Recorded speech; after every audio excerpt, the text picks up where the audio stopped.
If you're new here, welcome to the Bonsai family. Love football games, fun gameplay, and epic moments? Then you're in the right place. Don't forget to hit that like, subscribe, and turn on the notifications so you never miss out on the action, loss, and winning goals. Join the squad, join Bonsai അപ്പോൾ Gaming. ഞാനിത് വന്നിരിക്കുന്നത് പുതിയൊരു ഗെയിമുമായിട്ടാണ്. BA Pro football എന്നാണ് ഇതിൻ്റെ പേര്.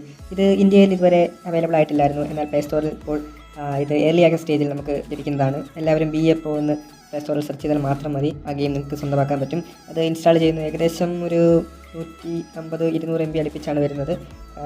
ആ ഒരു game നിങ്ങൾ ഡൗൺലോഡ് ചെയ്ത് കഴിഞ്ഞാൽ നിങ്ങൾക്ക് ഒരു ഇൻ്റർഫേസ് കാണാൻ പറ്റും. വളരെ മികച്ച ഒരു ഇൻ്റർഫേസും അതിനകത്തൊരു അപ്ഡേറ്റ് ലോഗ് കാണാൻ തന്നെ നല്ല രീതിയിൽ ഒരു 7 നമ്പർ ജേഴ്സി റൊണാൾഡോ ആയിരിക്കാം. റൊണാൾഡോ ഒരു കിക്ക് എടുക്കുന്നത് ആയി കാണിച്ചിട്ടാണ്. എന്നാലും നല്ല പിച്ചിൻ്റെയൊക്കെ ഒരു ഇത് തന്നെ അതിനകത്ത് ഇപ്പോൾ തന്നെ കാണിച്ചിട്ടുണ്ട്. ഞാൻ ഗ്രാഫിക്സ് കൂട്ടിയിട്ട് ഒരു വട്ടം കാണിച്ചു തരാം. പിച്ച് എങ്ങനെയാണ്, അതിൻ്റെ കാര്യങ്ങൾ എങ്ങനെയാണ്, ഗ്രാഫിക്സ് എങ്ങനെയാണ് എല്ലാം ഉള്ളത്.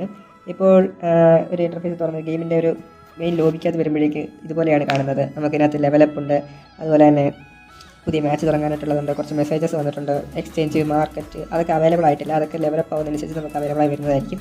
പിന്നെ ക്ലബ്സ്, ബാക്ക് പാക്സിനകത്ത് നമുക്ക് കിട്ടുന്ന കോയിൻസ്, കാര്യങ്ങൾ അങ്ങനെയുള്ള കുറച്ച് ഐറ്റംസ്, ഈ BP കോയിൻസ് പോലെയുള്ള പറ്റിയിട്ടുണ്ടല്ലോ അതുപോലത്തെ കോയിൻസ്, പിന്നെ മാർക്കറ്റിൽ നമുക്ക് ഷെയർ, അതായത് ഓരോ പ്ലേയേഴ്സിനെ വാങ്ങാൻ പറ്റുന്നത് എങ്ങനെയാണ്, അതുപോലുള്ള കാര്യങ്ങളൊക്കെയാണ് ഇതിനകത്ത് കാണിച്ചിട്ടുള്ളത്.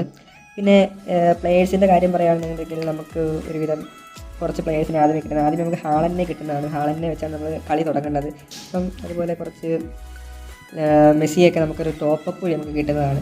ഫസ്റ്റ് ടോപ്പപ്പ് ചെയ്താൽ മെസ്സി നമുക്ക് റൈറ്റ് വിങ്ങിൻ്റെ 87 റേറ്റിംഗ് ഉള്ള മെസ്സി നമുക്ക് കിട്ടുന്നതാണ്. അതുപോലെ തന്നെ 30,000 കോയിൻസ് ആയിട്ട് ട്രാൻസ്ഫർ ഫീ ആയിട്ടും, പിന്നെ വേറെ 100 പോയിൻറ്റ്, അതെന്താണെന്ന് മനസ്സിലായില്ല, ജെ എന്നാണ് അത് എഴുതിയിരിക്കുന്നത്. അതിലൊരു അത്യാവശ്യം കൂടിയ പോകും. പിന്നീട് നമുക്ക് നോക്കുകയാണെന്നുണ്ടെങ്കിൽ ഒരുപാട് പ്ലേയേഴ്സ്, സ്റ്റാക്ക്, കിറ്റ് അങ്ങനെയുള്ള കുറേ സാധനങ്ങൾ, സ്റ്റാക്ക് മേടിക്കാനായിട്ടുള്ള കോയിൻസ്, അങ്ങനെയുള്ള കുറേ ഐറ്റംസ് നമുക്ക് ഇതിനകത്ത് അവൈലബിൾ ആയിട്ടുണ്ട്.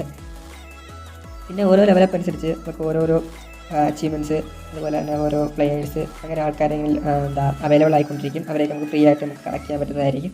പിന്നീട് നമുക്ക് ട്രാൻസ്ഫർ മാർക്കറ്റ് അങ്ങനെയുള്ള കാര്യങ്ങളൊക്കെ നമുക്ക് വഴിയെ തന്നെ ആക്റ്റീവ് ആക്കി എടുക്കാൻ പറ്റും. ലെവൽ 5 ഒക്കെ ആക്കുമ്പോഴേക്കും മാർക്കറ്റൊക്കെ നമുക്ക് അവൈലബിൾ ആയിട്ട് വരുന്നുണ്ട്. മാർക്കറ്റിനകത്തൊക്കെ നമുക്ക് നല്ല നല്ല പ്ലേയേഴ്സിനെ വാങ്ങാനും വിൽക്കാനും എല്ലാം കഴിയുന്നതാണ്.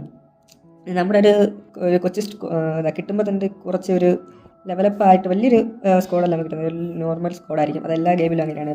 പെസ് ആണെന്നുണ്ടെങ്കിലും ഫിഫ ആണെന്നുണ്ടെങ്കിലും അതുപോലെ തന്നെ DLS ആണെന്നുണ്ടെങ്കിലും എല്ലാത്തിലും അതുപോലെ തന്നെ ഒരു കൊച്ചു സ്കോഡിനായിരിക്കും നമുക്ക് തരുന്നത്. അതിൽ നമുക്കൊരു മെയിനായിട്ട് ഒരാൾ നമുക്ക് കിട്ടുന്നതായിരിക്കും. അത് എനിക്കിപ്പോൾ ഹാളൻ്റെയാണ് കിട്ടിയിരിക്കുന്നത്. ഹാളൻ്റിനെ കിട്ടിയിട്ടുണ്ട്. അതുപോലെ ഇപ്പോൾ നമ്മുടെ റേറ്റിംഗ് 1200 സംതിങ് ആണ്. അത് നമുക്ക് കൂട്ടി എത്ര വേണമെങ്കിലും കൊണ്ടുപോകാം. അറ്റാക്കിങ്ങിലും മിഡ്ഫീൽഡിങ്ങും ഡിഫെൻഡിങ്ങിലും ഉള്ള നമ്മുടെ സ്ട്രെങ്തിനെ സൂചിപ്പിക്കുന്ന രീതിയിൽ ഓരോ നമ്പേഴ്സ് കൊടുത്തിട്ടുണ്ട്. അപ്പോൾ അറ്റാക്കിൽ എനിക്ക് 79 റേറ്റിംഗ് ഉള്ളത്, മിഡ്ഫീൽഡിൽ 75, ഡിഫെൻഡിൽ 71 ആണ്. അപ്പം അറ്റാക്ക് നല്ല രീതിയിലുണ്ട് എന്നാണ് കാണിക്കുന്നത്. ഒരു മാച്ച് സ്റ്റാർട്ട് ആകുമ്പോൾ നമുക്കറിയാൻ പറ്റും എന്തൊക്കെ ഡിഫിക്കൽട്ടീസ് ഇതിനകത്തുണ്ട്. പിന്നെ ഇതിനകത്ത് ഓരോ ബോൾസ് നമുക്ക് സെലക്ട് ചെയ്യാൻ പറ്റും. അൺലോക്ക് ആവുന്നതനുസരിച്ച് 13 ബോളുകളാണ് കാണിച്ചിട്ടുള്ളത്. രണ്ടാമത്തെ ബോൾ സെലക്ട് ചെയ്യുകയാണ്. പിന്നെ കിറ്റ് നമുക്ക് ഫുൾ സ്ലീവ്സ് ആണോ, ഹാഫ് സ്ലീവ്സ് ആണോ, ലോങ് സ്ലീവ്സ് ആണോ, നമുക്ക് ബൂട്ട്സ് അതിൻ്റെ ഓപ്ഷൻസ് എല്ലാം ഉണ്ട്. സ്റ്റേഡിയം അപ്ഡേറ്റ് ചെയ്യാൻ നമുക്ക് അതിൻ്റെ പിച്ച് മാത്രമേ മാറ്റാൻ കഴിയുന്നുള്ളൂ. സ്റ്റേഡിയത്തിൻ്റെ ഔട്ടായിട്ടുള്ള ഒരു ചേഞ്ച് നമുക്ക് വരുത്താൻ പറ്റത്തില്ല. സ്റ്റാൻഡ്സ് ആണെങ്കിലും അങ്ങനെ എന്താണ് നമുക്ക് മാറ്റാൻ പറ്റില്ല. പിന്നെ ഇമോട്ട്സ് അങ്ങനെയുള്ള കാര്യങ്ങളൊക്കെ ഉണ്ട്. പിന്നീട് നമുക്ക് ഇതിനകത്ത് വെറൈറ്റി ആയിട്ട് തോന്നിയെന്ന് പറഞ്ഞാൽ ഇങ്ങനൊരു രണ്ട് ഫയർ വർക്സിൻ്റെ തൂണ് പോലെ വെച്ചാണ് ഫയർ വർക്സ് ഉണ്ട്. അതിനകത്ത് നമുക്ക് പല രീതിയിൽ ഫയർ വർക്സ് വേണമെങ്കിൽ ഫയർ വർക്സ്, അല്ലെന്നുണ്ടെങ്കിൽ പോപ്പർ പോലെ സംഭവം വെച്ച് ഒരുപാട് അതൊക്കെ ഉണ്ട്. അതൊന്നും വലിയ ഇൻട്രസ്റ്റിംഗ് എന്ന് വെച്ചാൽ വലുതായിട്ട് തോന്നില്ല. കുറച്ച് ടീംസ് മാത്രമേ ഇതിനകത്ത് അവൈലബിൾ ആയിട്ടുള്ളൂ. അതെന്താ ഞാൻ എത്ര നോക്കിയിട്ടും കിട്ടുന്നില്ല. ഞാൻ വിചാരിച്ചു ഇനി ഡെവലപ്പ് ആകുമ്പോഴേക്കും നമുക്ക് കരിയർ മോഡിനകത്ത് നമുക്ക് ഇന്ത്യൻ ടീമും അതുപോലെ കേരള ബ്ലാസ്റ്റേഴ്സ് അങ്ങനെയുള്ള ടീമിനെ കിട്ടുമെന്ന് വിചാരിച്ചിരുന്നു. അങ്ങനെയാണ് ഞാൻ ChatGPT നോക്കിയപ്പോൾ കിട്ടിയത്. പക്ഷേ എന്നാൽ അങ്ങനെയുള്ളൊരു കാര്യം ഇതിനകത്ത് ഇതുവരെ കാണിച്ചിട്ടില്ല. ഇനി മേബി വരുമായിരിക്കും. അടുത്ത വരുന്ന അപ്ഡേറ്റുകളിലോ എല്ലാം അവർ കളിയാക്കുമായിരിക്കും. എന്തായാലും നോക്കാം.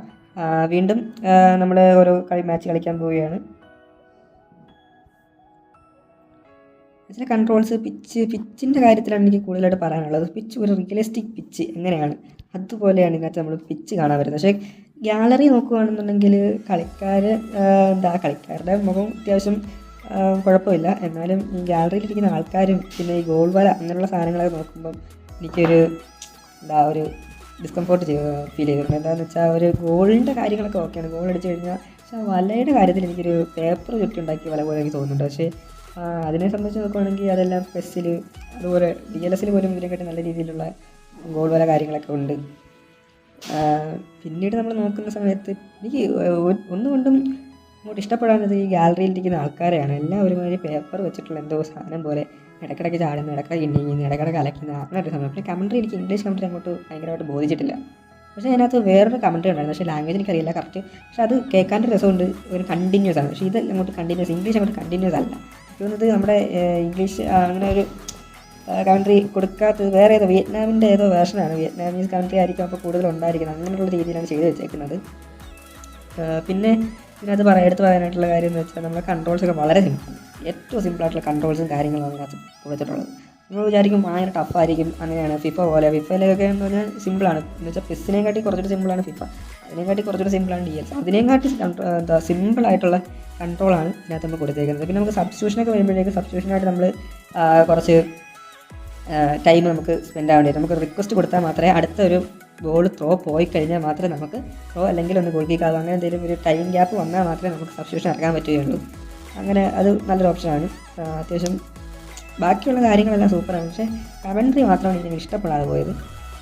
പിന്നെ നമുക്ക് ഓരോ ഗോൾ സെലിബ്രേഷനും നല്ല രീതിയിൽ നല്ല വൃത്തിയായിട്ട് പറയാനായിട്ടുള്ളതെന്ന് പറഞ്ഞാൽ നമുക്ക് ഓരോ ഗെയിം കഴിഞ്ഞിട്ട് അതിൻ്റെ ഒരു സ്റ്റാറ്റിസ്റ്റിക്സ് കാണിക്കുന്നതാണ്.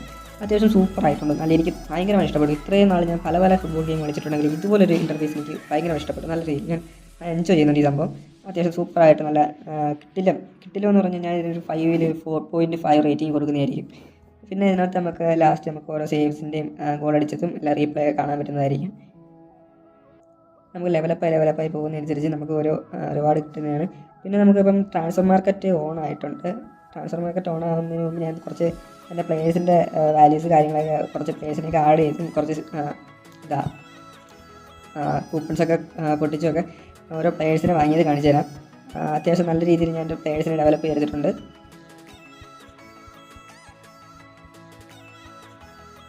ഓരോ കൂപ്പൺ വെച്ചിട്ട് ഓരോ രീതിയിൽ ഓരോ ഐറ്റംസ് ഞാൻ തുറന്നുകൊണ്ടിരിക്കുകയാണ്. അങ്ങനെ തുറന്ന് ഏറ്റവും അവസാനം അത്യാവശ്യം നല്ലൊരു സ്കോഡിനെ തന്നെ കിട്ടുന്നുണ്ട്. ഈ ഒരു സ്കോഡ് മതി നമുക്ക്.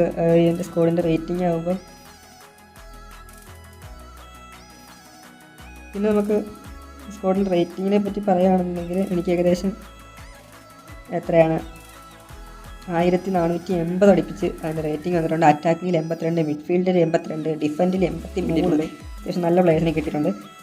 പിന്നെ നമുക്ക് ട്രാൻസ്ഫർ മാർക്കറ്റ് തുറന്നപ്പോൾ കാണാൻ സാധിച്ചതെന്ന് പറഞ്ഞാൽ കൂടുതലും എന്താണ് 2 കോടിക്ക് മേളിലാണ് നല്ല നല്ല പ്ലേയേഴ്സെല്ലാം കിടക്കുന്നത്. അതിനകത്ത് തന്നെ ഹാളൻഡ് നമുക്ക് 2 കോടിയുടെ നല്ല 90 റേറ്റിംഗ് ഒക്കെ ഉള്ള ഹാളൻഡ് ഉണ്ട്. പിന്നെ നമ്മൾ സഹൽ അബ്ദുൽ സമദ് അതുപോലെ സുനിൽ ഛേത്രി അങ്ങനെയുള്ള കുറച്ച് നമ്മുടെ മലയാളി പ്ലേയേഴ്സ് ഇന്ത്യൻ പ്ലേയേഴ്സിനെ എടുത്ത് നോക്കിയായിരുന്നു. പക്ഷെ അവരൊന്നും ഇതിനകത്ത് വന്നിട്ടില്ല.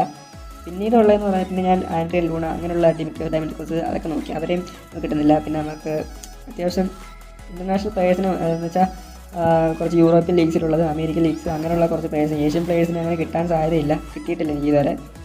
ഇനി സണ്ണ് അങ്ങനെ എന്തെങ്കിലും അവരെന്തെങ്കിലും ഉണ്ടെങ്കിൽ മാത്രമേ കിട്ടും, ഏഷ്യൻ പ്ലെയറായിട്ട് കിട്ടും. പിന്നെ ഞാൻ നെയ്മറിനെയൊക്കെ നോക്കി, നെയ്മറിനെല്ലാം സെയിം റേറ്റാണ്. മാക്സിമം കറണ്ട് പ്രൈസ് പറയുന്നത് 2 കോടി ആണെന്നുണ്ടെങ്കിലും നമുക്ക് കിട്ടാനുള്ള സാധ്യത കുറവാണ്, വളരെ കുറവാണ്. കാര്യം നമുക്ക് 47,000 കോയിൻ മാത്രമേ ഇപ്പോൾ 47,000 കോയിനാണ് നമുക്കുള്ളത്. പിന്നെ നമുക്ക് കളിച്ച് ഭാവിയിൽ നമുക്ക് വലുതായിട്ട് ഈ പ്ലേയേഴ്സിനെയൊക്കെ വെക്കാൻ പറ്റും. പിന്നെ നമുക്ക് ഒരു ഓപ്ഷൻ ഉണ്ടായിരുന്നു, ഒരു ലീഗ് നമുക്ക് തുടങ്ങാൻ പറ്റും. അപ്പോൾ അതിനകത്ത് ഞാൻ നോക്കിയപ്പോൾ എന്ന് പറഞ്ഞാൽ 4 ടീമാണുള്ളത്: പോർച്ചുഗൽ, ഇംഗ്ലണ്ട്, ഫ്രാൻസ്, സ്പെയിൻ. അതുപോലെ ക്ലബ് ടീമായിട്ട് Barcelona, Manchester, real Madrid, Arsenal, ഈ ഒരു 4 ടീംസും. പിന്നെ നാഷണൽ ടീമായിട്ട് ഫ്രാൻസ്, പോർച്ചുഗൽ, ഇംഗ്ലണ്ട്, സ്പെയിൻ, ഇത്രയും 4 ടീമുകൾ മാത്രമാണ് ഉള്ളത്. എന്താണെന്നറിയില്ല, ഭാവിയിൽ അപ്ഡേറ്റുകളിൽ നമുക്ക് ഇന്ത്യൻ ടീമിനെ കിട്ടാൻ സാധ്യത ഉണ്ടെന്ന് തോന്നുന്നു. എന്തായാലും നോക്കാം. അടുത്തതായി വേറെ ഒന്നും ഇതിനകത്ത് പറയാനില്ല. അത്യാവശ്യം നല്ലൊരു ഗെയിമാണ്, നിങ്ങൾ കളിച്ച് നോക്കുക. ഇതിനകത്ത് ഗ്രാഫിക്സിൻ്റെ കാര്യങ്ങൾ വെച്ച് നോക്കുകയാണെങ്കിൽ ഗ്രാഫിക്സ് നല്ലതാണ്. അത്യാവശ്യം ഞാൻ വീഡിയോ എടുത്തതുകൊണ്ട് തന്നെ ചെറിയ ലാഗ് അനുഭവപ്പെടുന്നുണ്ട്. ഇതിനകത്തിട്ട് ഫുൾ ഗ്രാഫിക്സിലിട്ട് വീഡിയോ എടുത്തപ്പോൾ എൻ്റെ ഫോണിൻ്റെ ചെറിയ ലാഗ് അനുഭവപ്പെട്ടിട്ടുണ്ട്. എന്തായാലും നല്ലൊരു ഗെയിമാണ്, നിങ്ങളെല്ലാവരും ഒന്ന് ട്രൈ ചെയ്ത് നോക്കുക. ഏർലി ആക്സസ് സ്റ്റേജിലാണ്, ഇനിയും ഡെവലപ്മെൻറ്റ് വരാൻ പോകുന്ന ഗെയിമാണ്. നമ്മുടെ DLS ഒക്കെ പോലെ ഡെവലപ്പ് ചെയ്ത് നല്ലൊരു ഗെയിം ആക്കുമെന്ന് തോന്നുന്നു. അതുപോലെ തന്നെ നല്ലൊരു ഗെയിം ആയിരിക്കും ഇത്. എല്ലാവരും എൻജോയ് ചെയ്യുക. Thank you.